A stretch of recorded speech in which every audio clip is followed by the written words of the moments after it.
This is going to blow your mind. Butterflies in your backyard? Yes, it's possible. First things first, you'll need a sunny spot. Butterflies love basking in the sun. Next, plant some nectar-rich flowers like marigolds and zinnias. These are butterfly favorites. Want to know a fun fact? Butterflies taste with their feet. Crazy, right? Don't forget a water source. A shallow dish with some pebbles works wonders, giving butterflies a place to drink and rest. Now, for the exciting part, caterpillars, find a local supplier or gently transfer them from your garden. Remember, caterpillars turn into butterflies, so it's like having a live science experiment right in your backyard. Here's another fun fact.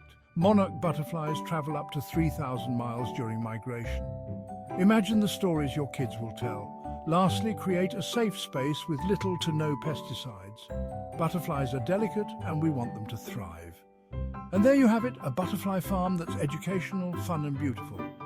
Happy butterfly farming.